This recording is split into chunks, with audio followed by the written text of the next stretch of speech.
Hi friends, வணக்கம். வறுத்து அரைச்ச மட்டன் வறுவல் எப்படி செய்வதுன்னு பார்க்கலாம். இது சாதம், பூரி, சப்பாத்தி, இட்லி, தோசை எல்லாத்தோடையும் சேர்த்து சாப்பிடலாம். இது ரொம்ப டேஸ்ட்டாக இருக்கும். எப்படி செய்யலாம்னு பார்க்கலாம் வாங்க. ஒரு குக்கரில் 1/4 கிலோ அளவுக்கு மட்டனை சுத்தம் பண்ணி எடுத்துக்கிட்டு அதில் ஒரு ஸ்பூன் இஞ்சி பூண்டு பேஸ்ட்டும் கொஞ்சம் உப்பும் சேர்த்து ஒரு 4-5 விசில் விட்டு எடுத்து வச்சுக்கணும். ஒரு தவாவை அடுப்பில் வைத்து அதில் 2 ஸ்பூன் மல்லி, 1 ஸ்பூன் மிளகு, பட்டை, கிராம்பு, சோம்பு, காஞ்ச மிளகா எல்லாத்தையும் போட்டு நல்லா வறுத்து பவுடர் பண்ணி எடுத்து வச்சுக்கணும். ஒரு பாத்திரத்தை அடுப்பில் வச்சு எண்ணெய் ஊற்றி எண்ணெய் காஞ்சதும் அதில் 100 கிராம் அளவுக்கு வெங்காயம் கட் பண்ணி வச்சுருக்கேன். அதுலேயும் சேர்த்து நல்லா வறுத்து எடுத்துக்கிறேன்.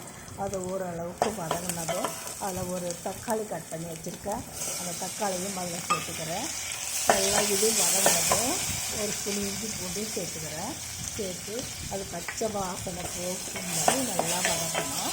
இதில் கொஞ்சம் மஞ்சள் பொடியும் சேர்த்துக்கிறேன். நல்லா தக்காளி குழைவாக வரும் வரை அதை நல்லா வதக்கினே இருக்கணும். இது நல்லா வதங்கினதும் அதை பவுட்ரு பண்ணி வச்ச பவுடரையும் இதில் சேர்த்துக்கிறேன். சேர்த்து கொஞ்சம் வறுத்துட்டு நம்ம குக்கரில் அவிச்சு வச்ச மட்டனையும் இதில் சேர்த்துக்கலாம். சேர்த்துட்டு நல்லா மட்டனை சேர்த்து நல்லா கொதிக்க விடணும். நல்லா மட்டனில் உள்ள தண்ணி சூண்டுற அளவுக்கு அதை நல்லா கொஞ்சம் கொதிக்க விட்டுக்கிட்டே இருக்கணும். நல்லா கிளறி கொடுக்கணும். அடி பிடிச்சிடும். அதனால் அடி பிடிக்காத வரைக்கும் நல்லா கிளறி கொடுக்கணும்.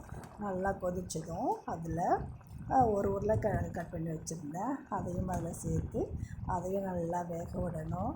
நல்லா கிளறி கொடுத்துக்கிட்டே இருக்கணும். உருளைக்கிழங்கு நல்லா வெந்ததும் அதில் கொஞ்சம் தேங்காயும் ஜீரகமும் அரைச்சி வச்சுருக்கேன். அதையும் சேர்த்துக்கிறேன். சேர்த்துட்டு அதை தாளிச்சிடலாம். ஒரு பாத்திரத்தை அடுப்பில் வச்சு அதை எண்ணெய் ஊற்றி கடுகு கருவேப்பிலை போட்டு தாளித்து நம்ம வறுத்து வச்ச கறியில் இதில் சேர்த்துக்கலாம்.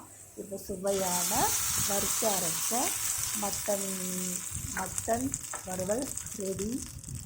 நீங்களும் ட்ரை பண்ணி பாருங்கள். தேங்க்யூ.